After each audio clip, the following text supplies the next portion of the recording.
वाले हैं उत्तर प्रदेश में अटेंडेंस को लेकर हो रहे बवाल पर। दरअसल शिक्षकों के अटेंडेंस को लेकर के बवाल मचा हुआ है और ये कहा जा रहा है कि जो डिजिटल अटेंडेंस है उसको लेकर के शिक्षक नाराज हैं और जो आंकड़ा आया है कल और आज में रोमिता वो तकरीबन 2% के आसपास है, 2.5% के आसपास। ऐसा क्यों? देखिए, सबसे बड़ी बात यहाँ पे ये समझना होगा कि आखिर डिजिटल अटेंडेंस को लेकर शिक्षकों में ये नाराजगी क्यों है, आखिर उनकी क्या मांगे हैं। क्योंकि लगभग 1.5 लाख स्कूलों के अगर आंकड़े को आप देखें तो 6 लाख से ज्यादा शिक्षक वहां पे हैं और आज का आंकड़ा ये बताता है कि सिर्फ 16,000 शिक्षकों ने डिजिटल अटेंडेंस के जरिए अपनी अटेंडेंस को लगाया है, जो साफ तौर पे शिक्षकों की नाराजगी को बताता है। और इसमें से तो कुछ ऐसे जिले हैं यूपी के जिसमें बाराबंकी है, गोरखपुर है, गोंडा है, जहां पर 0% अटेंडेंस थी और कुछ ऐसे जिले हैं जहां पर 2% लोगों ने ही अटेंडेंस लगाई है। अब ये समझिए कि डिजिटल अटेंडेंस को लेकर क्यों विरोध किया जा रहा है। जो शिक्षक हैं उनकी कुछ मांगे हैं, क्योंकि डिजिटल अटेंडेंस के जरिए कुछ रूल्स बनाए गए हैं, जैसे कि एक ऐप, प्रेरणा ऐप, जिसके जरिए अटेंडेंस लगेगी। वो ऐप तभी काम करेगी जब आप स्कूल के परिसर में होंगे। उसके लिए एक टाइम स्लॉट सेट किया गया है, अगर आप उस टाइम स्लॉट में अटेंडेंस नहीं लगाते हैं तो फिर वो अटेंडेंस मार्क ही नहीं की जाएगी। अब ऐसे में बहुत सारी ऐसी परिस्थितियां भी हैं जिसको शिक्षक लेकर अपनी मांगे रख रहे हैं। जी, क्या क्या वो मांगे हैं? देखिए, शिक्षक ये कह रहे हैं कि चूंकि 2 मिनट पहले अगर हम नहीं लगाते हैं, यानी हम टाइम टू टाइम लगाते हैं तो हमको अब्सेंट मान लिया जाएगा। यानी पहले लगाना होगा और जब स्कूल बंद हो जाता है उसके बाद अटेंडेंस लगाना होगा। उनका ये कहना है कि बारिश का वक्त है, सड़कें खराब हैं, कभी घर में कोई दिक्कत हो गई और अगर हम स्कूल पहुंचने में लेट हो गए और हमने 2 मिनट भी अटेंडेंस को लेट कर दिया तो हम अब्सेंट मान लिए जाएंगे। ऐसे में हमारी मांग ये है कि इसको मैनुअल किया जाए। मैनुअल इसलिए किया जाए ताकि हमें कम से कम सीएल की व्यवस्था हमारे लिए की जाए कि हम आधे दिन सीएल लेकर के चले जाएं।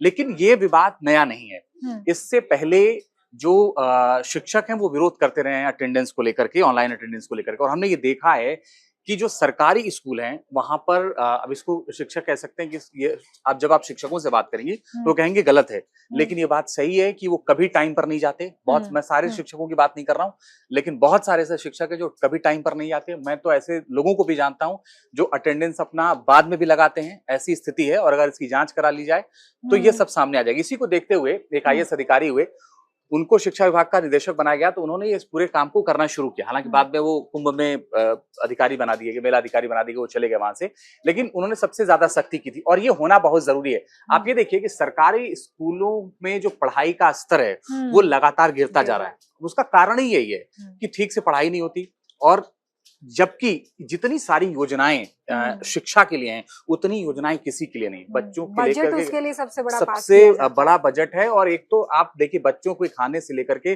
सारी सुविधाएं, उसके पीछे वजह ये है कि वो चाहते हैं कि बच्चे स्कूल आएं, लेकिन बच्चे स्कूल कैसे आए? कोई अपने बच्चों को सरकारी स्कूल में भेजना ही इसलिए नहीं चाहता क्योंकि शिक्षा का स्तर ही नहीं है। तो कम से कम टीचरों से हमारा कोई विरोध नहीं है, लेकिन कम से कम टीचरों को समझना पड़ेगा कि आप शिक्षा के स्तर को भी सुधारिए। उस पर क्यों नहीं सुधार हो पा रहा है? सिर्फ विरोध करने से नहीं होगा। मेरी अभी एक शिक्षक से बात हो रही थी, वो शिक्षकों के नेता भी हैं। मैंने उनसे सवाल किया था, हमने कहा था कि आप लोग विरोध कर रहे हैं, उन्होंने कहा नहीं, मैनुअल हो जाए, हमारा कोई विरोध नहीं है, हम करने के लिए बिल्कुल तैयार हैं और हम चाहते हैं कि हो जाए ऐसा।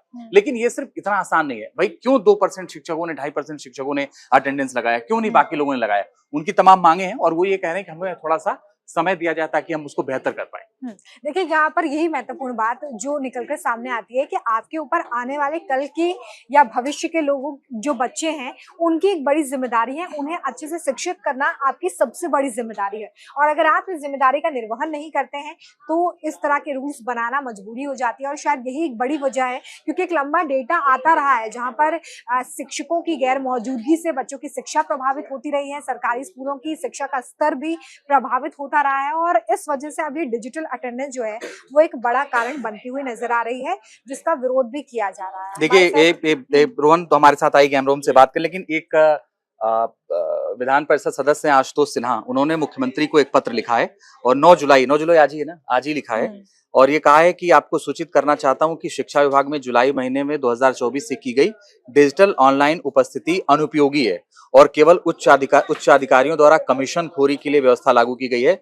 जितने रुपए में सॉफ्टवेयर खरीदे गए हैं उतने में विद्यालय में फर्नीचर, लैब, कंप्यूटर, लैपटॉप की अच्छी व्यवस्था की जा सकती है, लेकिन सरेआम घुसखोरी की वजह से संभव नहीं हो पा रहा है। सरकार जितनी सुविधाएं और मुहैया कराए उसको लेकर के उन्होंने कहा कि खर्च किए जाते हैं, लेकिन उससे कम पैसों में विद्यालय प्रांगण में मूलभूत सुविधाएं उपलब्ध कराई जा सकती है, जैसे पीने के पानी की व्यवस्था तक का भी जिक्र आशुतोष सिन्हा ने किया। और ये व्यवस्थाएं तब तो कारगर होना जब बच्चे पढ़ने के लिए पहुंचे, जब बिल्कुल। शिक्षक वहां पे हो, तभी तो बच्चे इन व्यवस्थाओं का फायदा भी उठा पाएंगे। रोहन, ये विरोध क्यों होता है?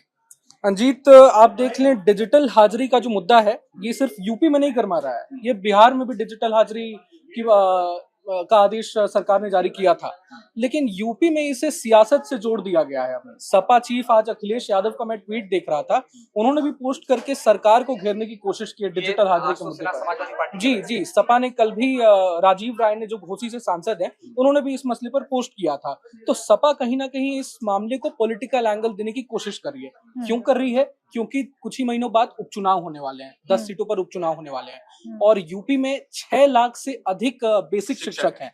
तो अगर ये 6 लाख से अधिक जो बेसिक शिक्षक हैं, ये अगर एक पार्टी के साइड एकजुट हो गए, किसी भी साइड, तो मामला बिगड़ सकता है, जाहिर सी बात है। तो ये पॉलिटिकल बातें, पॉलिटिकल जो एनालाइज मैंने किया है वो ये मसला है। अब दूसरी बात, डिजिटल हाजिरी सही है या गलत है?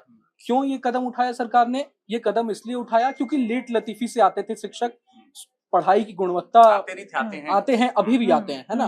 तो ये कोई नई बात तो है नहीं, पुरानी बात, सब इससे वाकिफ है ना? तो भाई, शिक्षा व्यवस्था में अगर सुधार लाना है तो आपको ये कदम उठाना पड़ेगा।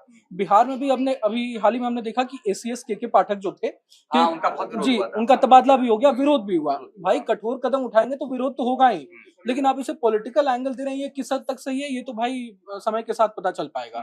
तो मेरा आकलन यही है कि अगर शिक्षा व्यवस्था में सुधार लाना है तो सरकार ने इस हिसाब से कठोर कदम उठाया है। तो जो शिक्षकों की तरफ से मांगे रखी जा रही है, वो कितनी वाजिब लगती है? शिक्षकों का कहना है, अब यहाँ शिक्षकों की बात उठानी भी जरूरी है। शिक्षकों का कहना है कि भाई, अभी फिलहाल तो बारिश का मौसम है, सड़कें ठीक नहीं है, हम स्कूल जल्दी कैसे पहुंच जाएं? लेट तो होगा ही, जाहिर सी बात है। अगर आधा घंटा, लेकिन ये बात आपको इतनी सीमित लगती है कि बारिश का मौसम तो 3 ही महीने होगा ज्यादातर? जी, ठीक है, ये बात कितनी प्रभावी लगती है इस फैसले को बदलने के लिए कि बारिश का मौसम है, रास्ते खराब हैं, बाढ़ आ गई है, या कभी जल्दी जाना पड़ सकता है? इन बातों को क्या इस तरह के रूल्स को लागू करने से पहले कंसिडर नहीं किया? बिल्कुल रोमिता, हम देखें वर्तमान समय में शिक्षकों की बात भी सही है। ठीक है, मॉनसून का पीरियड है, आप कह सकते हैं, ये वजह कारण दे सकते हैं, आप एक्सक्यूज दे सकते हैं।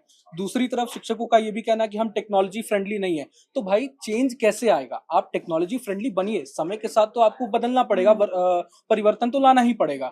तो ये एक्सक्यूज नहीं आप दे सकते हो, है ना? पढ़ाई के साथ जब शिक्षा व्यवस्था में आप पेपर लीक की बात करते हो, चाहे कुछ भी खिलवाड़ होता है, तो भाई विपक्ष ही सरकार पर सवाल उठाता है कि भाई, आप सुधार क्यों नहीं ला रहे हो? अब जब सरकार कठोर कदम उठा रही है तो फिर ये सियासत क्यों हो रहा है इस पर? और शिक्षकों को भी परिवर्तन तो लाना पड़ेगा खुद में। वो ये कह रहे हैं, उनका ये भी एक बात और कहना है कि अगर उनको लगता है कि भाई हम लेट हो रहे हैं 4 दिन, तो हमारी एक CL काट ली जाए।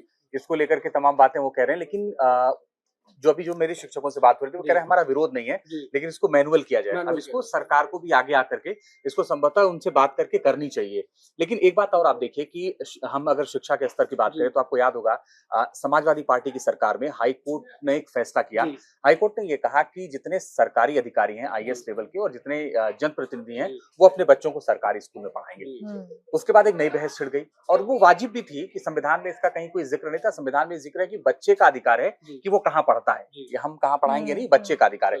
लेकिन अगर इन्होंने पढ़ाना शुरू कर दिया होता, अगर एग्जाम्पल सेट किया होता, अगर आप ये समझिए कि उत्तर प्रदेश में या बिहार में प्रमुख सचिव शिक्षा का बेटा अगर किसी प्राइमरी स्कूल में पढ़ने लगे, तो आप सोचिए कि, है ना, क्या उसमें क्या कुछ बदल जाएगा, आप अंदाजा भी नहीं लगा सकते हैं, है ना? एक BSA जिले में वो कितनी स्कूलों पे जाके चेक करेगा, और BSA में क्या होता है, BSA दफ्तर में क्या होता है, ये उत्तर प्रदेश का हर शिक्षक, उत्तर शिक्षा से जुड़ा हुआ एक एक व्यक्ति जानता है। इसलिए अगर ये सुधार हो रहा है तो इस सुधार में कठिनाइयां तो आएंगी, लेकिन मुझे लगता है कि पाठक ने जो फैसला लिया था बिहार में, वो बड़ा फैसला था, और उसी तरह का फैसला लेना भी चाहिए। हालांकि आप देखिए अंजीत, DG शिक्षा विभाग यूपी ने कल ही बोला कि ठीक है, पहले 8 बजे का टाइम निर्धारित किया गया था, लेकिन उन्होंने आधे घंटे का ग्रेस पीरियड दिया है कि आप आधे घंटे लेट भी आते हो तो अटेंडेंस हम काउंट करेंगे।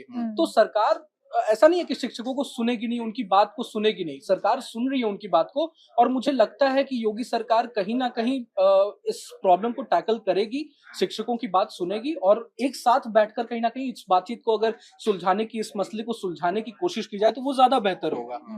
तो ये मेरा आकलन है, ये कहता है। हालांकि दूसरी पॉइंट, उपचुनाव बहुत बड़ा मुद्दा है, क्योंकि कुछ ही महीनों बाद उपचुनाव होना है। अगर ये मुद्दा सुलझा नहीं, तुरंत सलटाया नहीं गया इस मुद्दे को, तो अंजीत क्या लगता है आपको, उपचुनाव में कोई बड़ा उलटफेर हो सकता है? नहीं, देखिए उपचुनाव में इस तरह का कोई उलटफेर नहीं होगा। और मैं ये मानता हूँ कि शिक्षक जो 6 लाख हैं, उनमें से मैं ये मानता हूँ कि आधे ऐसे हैं जो ये चाहते हैं कि नियम लागू हो। उसका कारण ये है कि 3 लाख तो मौज में होंगे, लेकिन 3 लाख को काम करना पड़ता है, और ये हर जगह होता है।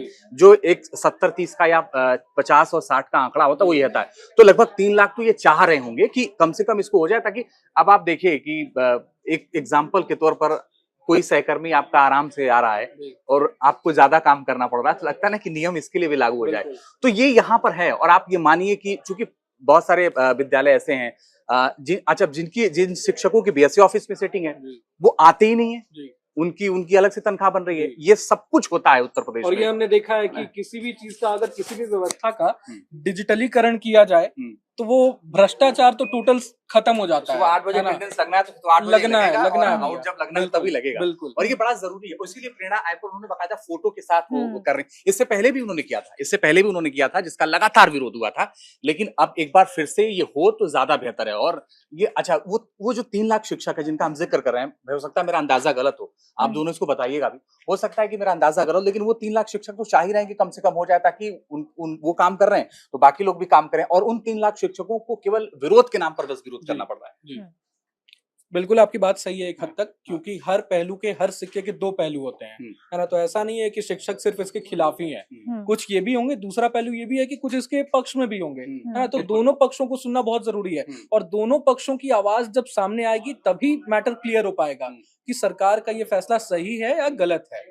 सरकारी जो शिक्षक है वो अपने बच्चों को भी सरकारी स्कूल में नहीं पढ़ा रहा है ना, लेकिन वो ये चाहता है कि कम से कम वो ये जरूर चाहता है कि मेरा बेटा सरकारी शिक्षक हो जाए, लेकिन वो ये नहीं चाहता कि मेरा बेटा सरकारी स्कूल में पढ़े। तो ये बहुत बड़ा विरोधाभास है। और इसी विरोधाभास को खत्म करने के लिए इस तरह की सुविधाएं लागू होना चाहिए, ताकि स्थिति बेहतर हो। और तभी बेहतर होगी जब शिक्षक भी आगे आएंगे और उनको ये लगे कि ये काम होना चाहिए।